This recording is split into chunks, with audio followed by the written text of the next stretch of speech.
প্রথম থেকে সবসময় বলি যে অনেকে আছে চায় কিন্তু পায় না। ওই দাদার মাধ্যমেই আমরা ঢাকাতে আসি। আর একটা অ্যাওয়ার্ড পাইছি, সেটা হচ্ছে কন্টেন্ট ক্রিয়েটর হিসেবে। তো আমি ছোটোখাটো একটা কন্টেন্ট ক্রিয়েটর, যে আমাদেরকেও যে মানে যে সম্মানটা দেওয়া হয় তাতে আমরা অনেক খুশি এবং আলহামদুলিল্লাহ। কন্টেন্ট ক্রিয়েটর হিসেবে অ্যাওয়ার্ড পেয়েছেন, দেখলাম আপনি অ্যাওয়ার্ড তুলেও দিয়েছেন। হুম। এটা নতুন এক্সপেরিয়েন্স হয়তো, ওই অনুভূতিটা একটু। ছোট মানুষ যে বড়দেরকে যে দিতে পারছি, এটা আমার স্নেহ। মানে মানে এই সেটা কতটুকু আসলে সম্মানিত বোধ করছেন? অনেক, মানে যেটা বলায় মানে বইলা প্রকাশ করার মতো না। আর আমি নিজে একটু শিখতো, সেই কারণে কথা বলতেই হিমশিম খেতেছি। কারণ অনেক অসুস্থ। ওই চট্টগ্রামের বন্যা হইলো না, তখন তো পানিতে ভিজে ভিজে আমাদের ত্রাণ সামগ্রী দিতে হয়েছে। তো সেই কারণে ওইখান এয়ারপোর্ট থেকে যে অসুস্থ হয়েছি, এখনও সুস্থ হই নাই, অনেক অসুস্থ। একটু জানতে চাই, আমাদের গৌতম দাদার হাত ধরে অনেক ভালো ভালো কাজ করছেন, আসছেন, অ্যাওয়ার্ডে অংশগ্রহণ দিচ্ছেন, এবং সামনে আরো কি কি অপেক্ষা করছে? এটা সময় হলে দেখা যাবে ইনশাআল্লাহ। বললে তো আর সব হবে না, কারণ একটা কথা হচ্ছে কি, কন্টেন্ট ক্রিয়েটর কিন্তু অনেক আছে, কিন্তু নিজের ব্র্যান্ডের যে জায়গাটা, ওইটা কিন্তু সবাই তৈরি করতে পারে না। ওইটা তৈরি করা অনেক টাফ। যেমন আমরা ভালো কাজ করছি, কিন্তু শহরে আমরা আসি নাই, কিন্তু ব্র্যান্ড ভ্যালুটা তৈরি করার জন্য আমাদের পিছিয়ে একজন আছে, সেটা হচ্ছে আমাদের দাদা, মানে গৌতম শাহাদাত। দাদাকে সবসময় লাভ ইউ, অনেক অনেক ভালোবাসি। এবং আমরা চেষ্টা করি, বিশেষ করে চাই, মানে আমরা সবাই, আর আমি তো সবসময় চাই, আমার কথা হচ্ছে যার সাথে আমি একবার সম্পর্ক করি মৃত্যুর আগ পর্যন্ত, ওই সম্পর্ক থেকে।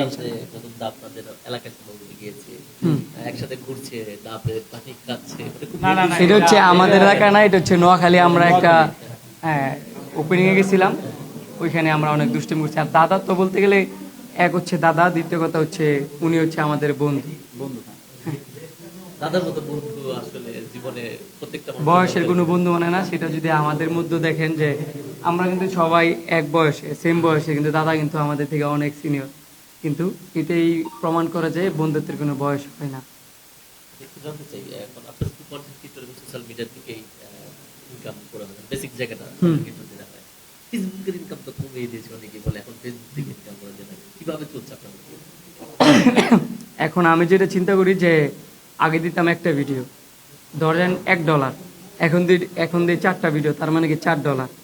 তো ওই হিসেবেই আমরা ভিডিও অনেক বেশি করি, আগের থেকে অনেক দ্বিগুণ।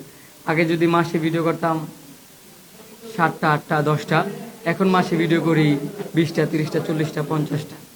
কন্টেন্ট দেওয়ার চেষ্টা করি, আর প্রত্যেকটা কন্টেন্টই শিক্ষণীয়। যদি আপনিও দেখে থাকেন তাহলে বুঝতে পারবেন যে আমাদের কন্টেন্টে কতটুকু আমরা সমাজে মেসেজ দিই আর কি।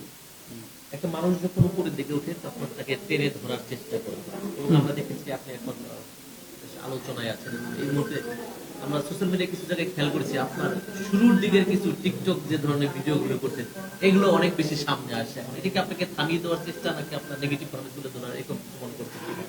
প্রথমত হচ্ছে সম্মান দেওয়ার মালিক হচ্ছে আল্লাহ। আল্লাহ পাক যদি কাউরে সম্মান দেয়, তাহলে সেই সম্মানহানি করার মতো ক্ষমতা পৃথিবীতে কারোই নাই।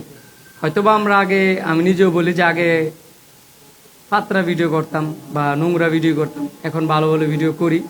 এখন আগের ভিডিও কোনটা, নতুন ভিডিও কোনটা, এটা পাবলিক বুঝে। এখন অশিক্ষিত কেউ না, এই ভিডিও কোনটা, রিয়েল ভিডিও কোনটা, এটাও মানুষ বোঝে। তো এখন আমরা যেই ভিডিওগুলো বানাই, সবার আগে যদি মানুষ, কিছু কিছু মানুষ আছে একটু বিভ্রান্ত হয় যে শান্ত কি, তার মানে আবার মিনি ভিডিও বানাইতেছে, বা আগে কি ভিডিও বানাইতে ওই আগের মতো কি নাচের ভিডিও করতেছে, পরে আবার নিজের আইডিতে দেখে। আসলে মানুষ বুঝে। আমাকে যতই মানুষ টানা ইস্ত্রা করে নামাইতে চাক না কেন, আমরা হচ্ছে পরিশ্রমী ব্যক্তি। আমরা মাটি কিভাবে কাটতে হয় ওইটা আমরা জানি, পানি কিভাবে গাছে দিতে হয় ওইটাও আমরা জানি। আমরা হচ্ছে বলতে গেলে কৃষকের ছেলে, আবার মানে আছে না বড় লোক টাইপের বা একটু ধনী টাইপের, যেরকম ধনী টাইপের না হইলেও আমরা মানে সব ক্লাসে চলে আমাদের অভ্যস্ত। সবার আগে হচ্ছে আমরা পরিশ্রমী ব্যক্তি। পরিশ্রমী ব্যক্তিরে আল্লাহ পাক ছাড়া পৃথিবীর কোনো মানুষই থামায় রাখতে পারে না। তো ইনশাল্লাহ আমাদেরকেও কেউ শত চেষ্টা করলেও নামাইতে পারবে না। জনপ্রিয়তা পাওয়ার পর কি শত্রুতা বেড়ে গেল কিনা? শত্রুতা বলতে গেলে কিছু কিছু মানুষ তো তাকেই, এটা হচ্ছে বড় হইলে হয়, কিন্তু ওই শত্রুতা আমি মনে করি এটা আমার শত্রু না, বরঞ্চ ওরা হচ্ছে আমার জন্য প্লাস পয়েন্ট। এই যে আমার বিরোধিতা করে, তার মানে আমার মনের আগ্রহ আরও বাইরে যায়। আজান দিতেছে, ভালো থাকবেন। আচ্ছা একটু জানতে চাই, এই যে ফেসবুকের ইনকাম কমে দিচ্ছে, কাজের চাপ বেড়ে যাচ্ছে, মানে এটা নিয়ে আসলে খুব বেশি বিব্রত ফিল হয় কিনা বা কষ্ট? মোটেও না, আমরা আনন্দ করি। একদিন কাজ না করলে আমাদের মাথা নষ্ট থাকে। মাথা নষ্ট থাকে। তো আল্লাহ হাফিজ, আসসালামু আলাইকুম।